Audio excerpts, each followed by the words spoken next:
ایک لڑکی جس کو ملالہ یوسفزئی کہا جاتا ہے، اور وہ پاکستان میں نہیں رہتی ہے، دوسرے ممالک میں رہتی ہے، اس نے ایک بیان دیا ہے، وہ بیان آپ کو سنانا چاہتا ہوں۔ اس نے ایک بیان دیا اور اس نے کہا کہ شادی کرنے کی کوئی حاجت نہیں ہے، اس طرح بھی زندگی بسر کی جا سکتی ہے۔ شادی کرنے کی، نکاح کرنے کی کیا عادت ہے؟ اس طرح زندگی بسر کرو، اسی طرح ہی بچے پیدا کرو۔ مجھے بتائیے، وہ اپنے آپ کو مسلمان کہتی ہے، اس کا باپ بھی اپنے آپ کو مسلمان کہتا ہے، اس کا پورا خاندان اپنے آپ کو مسلمان کہتا ہے، لیکن دیکھیں سوچ اور فکر دیکھیں، آج کسی کے پاس تھوڑا سا پیسہ آ جائے اور اس کے تعلقات، اس کے روابط یہود و نصارہ سے ہو جائیں تو راتوں رات پتہ نہیں کیا ہو جاتا ہے، سوچ تبدیل ہو جاتی ہے، فکر میں گندا پن آ جاتا ہے، فکر ناپاک ہو جاتی ہے، سوچ ناپاک ہو جاتی ہے۔ آج وہ پاکستان میں نہیں ہے، بیرون ممالک میں ہے۔ اس نے دیکھیں آپ کے سامنے کیا بیان دے دیا ہے کہ نکاح کی کوئی حاجت نہیں ہے، اسی طرح زندگی بسر کرو، اسی طرح بچے پیدا کرو۔ اب آپ مجھے بتائیے، کیا اس نے یہ کہہ کر اسلام کے خلاف بات نہیں کی؟ حضور علیہ الصلوۃ والسلام کیا فرماتے ہیں؟ حضور نے فرمایا النکاح من سنتی فمن رغب عن سنتی فلیس منی، نکاح میری سنت ہے، اور جو میری سنت سے دور بھاگتا ہے وہ مجھ سے نہیں ہے، اس کا تعلق مجھ سے نہیں ہے۔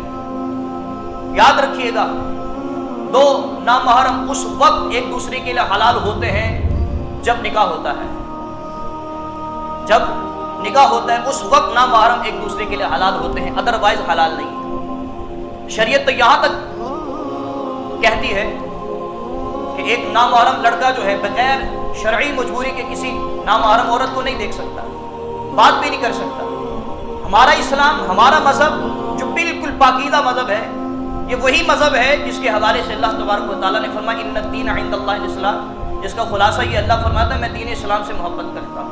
حضور علیہ الصلوۃ والسلام نے باقاعدہ اسلام کی خاطر جنگیں لڑی ہیں، اور آج ہمارے نزدیک اسلام کی یہ وقت رہ گئی ہے کہ ہم دھڑلے کے ساتھ اور بڑی آسانی کے ساتھ یہ کہہ دیتے ہیں کہ جی نکاح کی کوئی حاجت نہیں ہے، اسی طرح زندگی بسر کی جائے۔ تو باب اسی بکار یہ ناپاک سوچ ہے، یہ ناپاک سوچ کہاں سے آتی ہے؟ یہ یہود و نصارہ نے دی ہے۔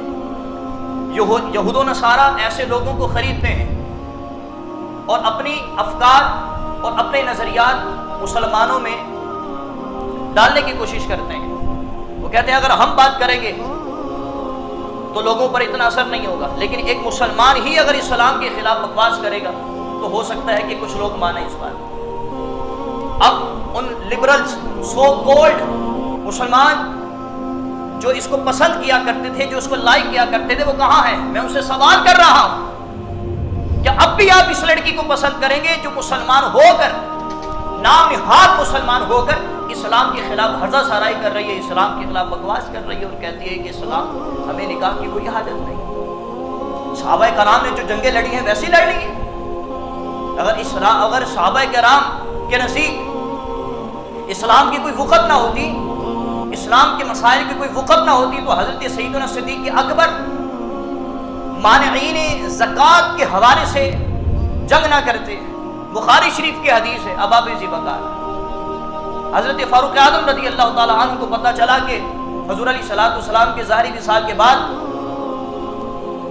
کچھ لوگ ہیں، کچھ عرابی ہیں، انہوں نے زکوٰۃ کی فرضیت کا انکار کر دیا ہے۔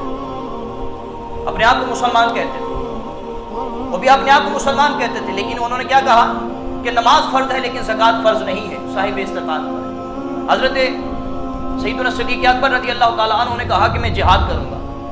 حضرت فاروق اعظم رضی اللہ تعالیٰ عنہ کو پتہ چلا کہ حضرت سیدنا صدیق اکبر نے جہاد کا اعلان کیا ہے۔ آپ دوڑتے ہوئے حضرت سیدنا صدیق اکبر کے پاس پہنچے، کہا حضور آپ نے اتنا بڑا اعلان کر دیا ہے، اتنا بڑا اعلان کر دیا ہے، حالانکہ میں نے تو نبی پاک صلی اللہ علیہ وآلہ وسلم سے یہ سنا ہے کہ جو کلمہ پڑھ لیتا ہے ہماری تلوار اس پر نہیں چلے گی، ہم اس سے جنگ نہیں کر سکتے، ہم اس سے جہاد نہیں کر سکتے۔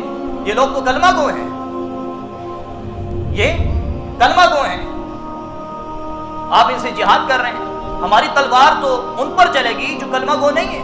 تو حضرت سیدنا صدیق اکبر رضی اللہ تعالیٰ عنہ نے فرمایا اے عمر خدا کی قسم،